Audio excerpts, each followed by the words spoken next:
दिवंगत उपमुख्यमंत्री अजितदादा पवार यांच्या अपघाती निधनानंतर 3 फेब्रुवारी रोजी उमरगा येथील श्रीराम मंगल कार्यालयात त्यांच्या अस्थि कलश दर्शन आणि शोकसभेचे आयोजन करण्यात आलं होतं।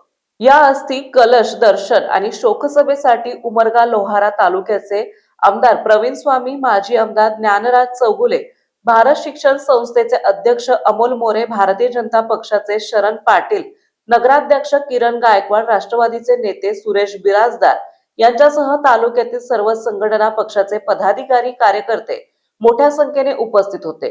उमरगा येथील शोकसभेमध्ये व्यापारी महासंघ, IMA रोटरी क्लब यांच्यासह सर्व पक्षाच्या वतीने भावपूर्ण श्रद्धांजली अर्पण करण्यात आली। राष्ट्रवादीचे नेते सुरेश बिराजदार यांच्या हस्ते कलश पूजन करून शोकसभेला सुरुवात करण्यात आली।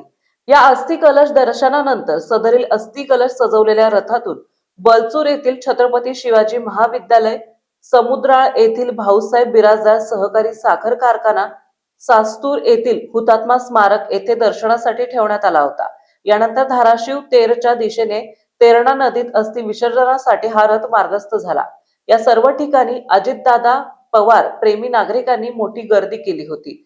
शिवसेना युवा नेते डॉक्टर अजिंक्य बापू पाटील, रामकृष्ण बिराजदार, भाजपचे कैलास शिंदे, दिलीप भालेराव, सुनील माने, शौकत पाटील, प्राचार्य संजय अस्वले, शिवसेना युवा तालुका प्रमुख अजित चौधरी, बाबा औटी, व्यापारी महासंघाचे कार्याध्यक्ष नितीन होळे, मनीषा सोनी, शिवप्रसाद लड्डा, विक्रम मानीवर, डॉक्टर सुभाष वाघमोडे, डॉक्टर यतिराज बिराजदार, संजय पवार, बाबा जाफिर, सुनील दळगडे, विष्णू भगत, संजय जाधव, RK शहापुरे, भरत बिराजदार, रणजित बिराजदार, पिंटू कलशेट्टी, मुन्ना सूर्यवंशी, अजित पाटील यासह सर्व पक्षा संघटनाचे पदाधिकारी, कार्यकर्ते, नागरिक मोठ्या संख्येने उपस्थित होते।